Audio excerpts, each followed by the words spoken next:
Buenas tardes, profesora. El día de hoy estaremos presentando el movimiento oscilatorio y ondulatorio. Los integrantes del grupo son José María Prialé, Angie Torres, Fran Villalba, Percy Villanueva y mi persona. Empezaremos hablando acerca del movimiento periódico. En el movimiento periódico, el objeto regresa regularmente a una posición conocida después de un intervalo de tiempo. Se denomina periodo al tiempo que tarda en producirse una oscilación completa. El periodo es representado por la letra T.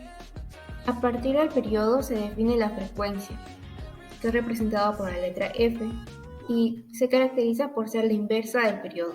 Algunos ejemplos de los movimientos periódicos son los siguientes: el vaivén de un columpio, el giro del eje de un motor, el giro de las aspas de un ventilador o el giro de una rueda.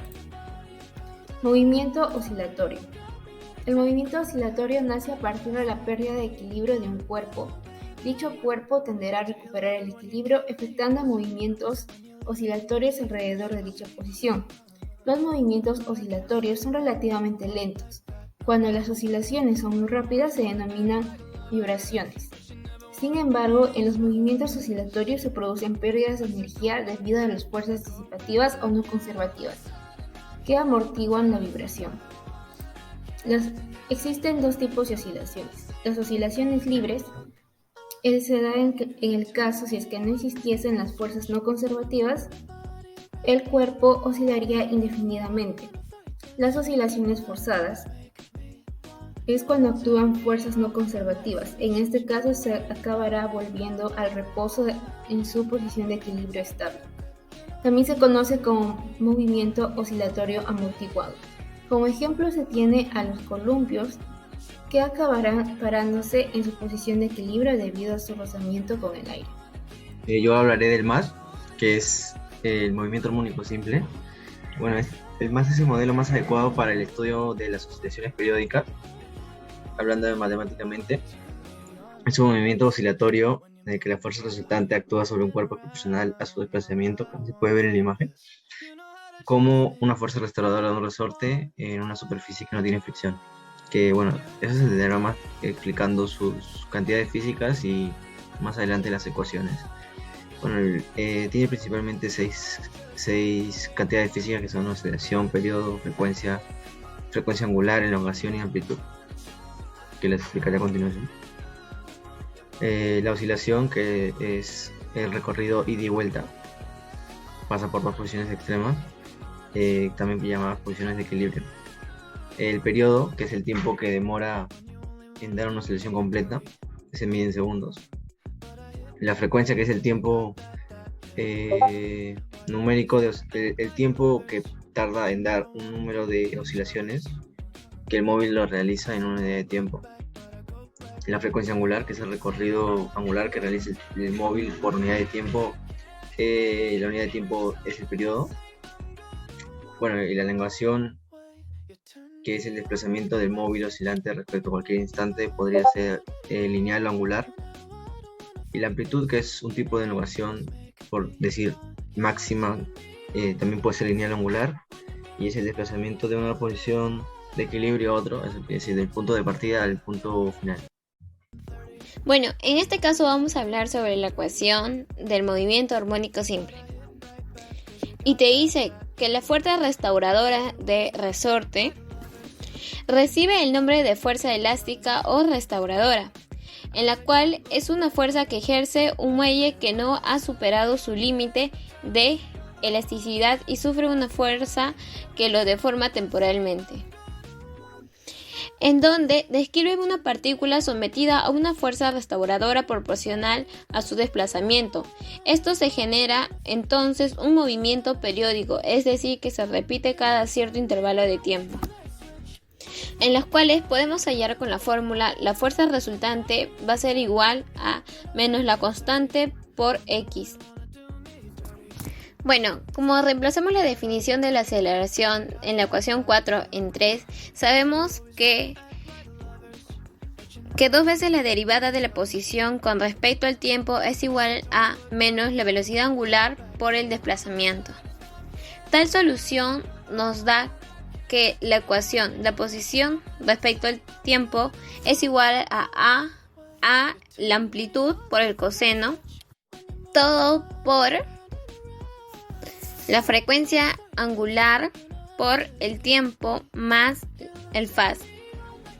Eso nos da el desplazamiento vertical de las posiciones de equilibrio, en donde la amplitud, la frecuencia angular y la faz vienen a ser las constantes características del movimiento armónico simple, en las cuales donde nos resulta tres fórmulas, que la frecuencia angular es igual a la raíz cuadrada de la constante entre la masa, donde el periodo también es igual a 2pi raíz cuadrada de la masa entre la constante, donde la frecuencia angular es igual a 1 entre 2pi por la raíz cuadrada de la constante entre la masa.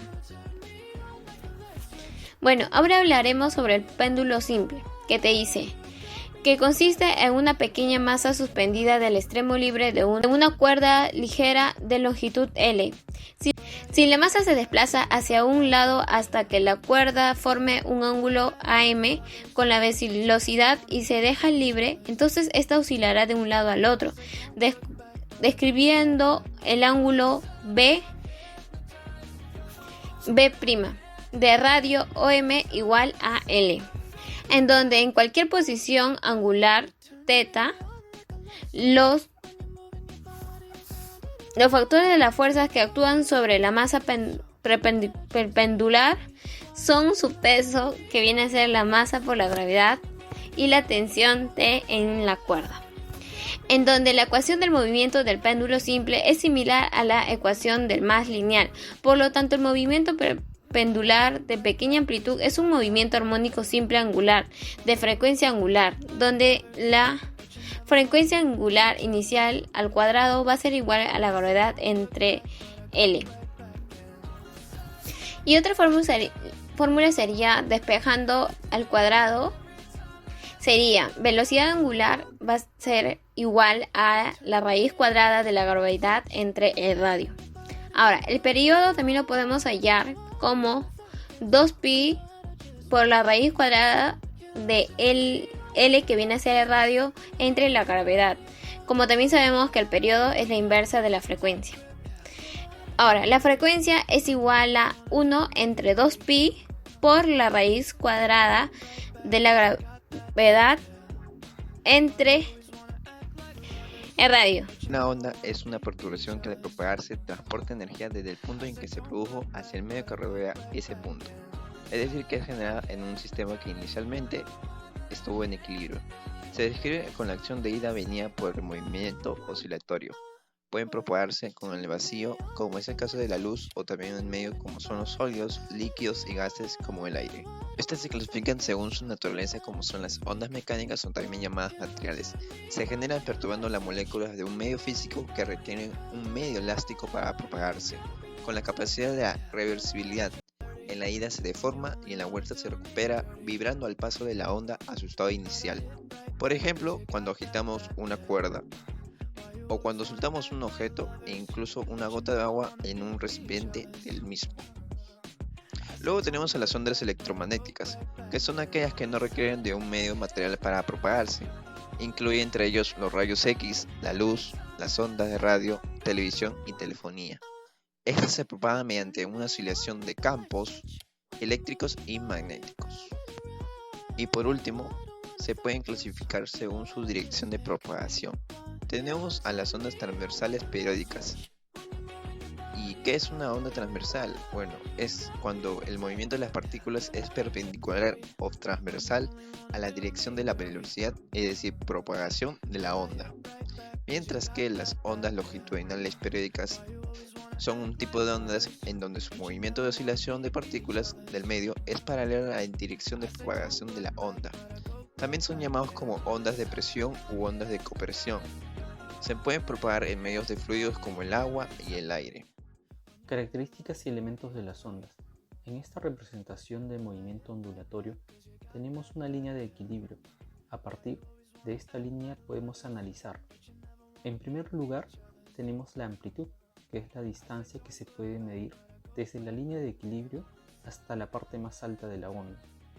También tenemos la elongación, que es la distancia a un punto de la onda. La parte más alta de la onda se llama cresta o pico y la parte más baja de la onda se denomina valle. Los puntos donde la onda corta la línea de equilibrio se llaman nodos. Los puntos opuestos son los antinodos. La longitud de onda es una distancia que puede ser medida de cresta a cresta, de valle a valle o 3 nodos consecutivos.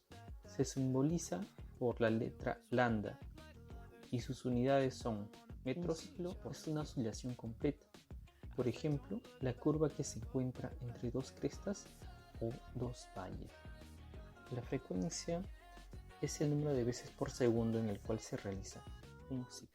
En la imagen superior hemos tomado como referencia el pico y en la imagen inferior hemos tomado como referencia el valle. La frecuencia se representa en ciclos por segundo. Su unidad de medida es el hertz. El periodo es el tiempo que tarda una onda en hacer un ciclo. Su unidad de medida son los segundos por ciclo. El periodo es la inversa de la frecuencia. La rapidez o magnitud de la velocidad es aquella con la cual se propaga un pulso a través de un medio. En otras palabras, es la distancia que una cresta o valle recorren en un determinado tiempo, que generalmente la velocidad es igual a lambda sobre el periodo, que es lo mismo decir a lambda sobre la inversa del periodo. Sabemos que la inversa del periodo es igual a la frecuencia, entonces tenemos que la velocidad es igual a lambda por la frecuencia y se mide en metros por segundo.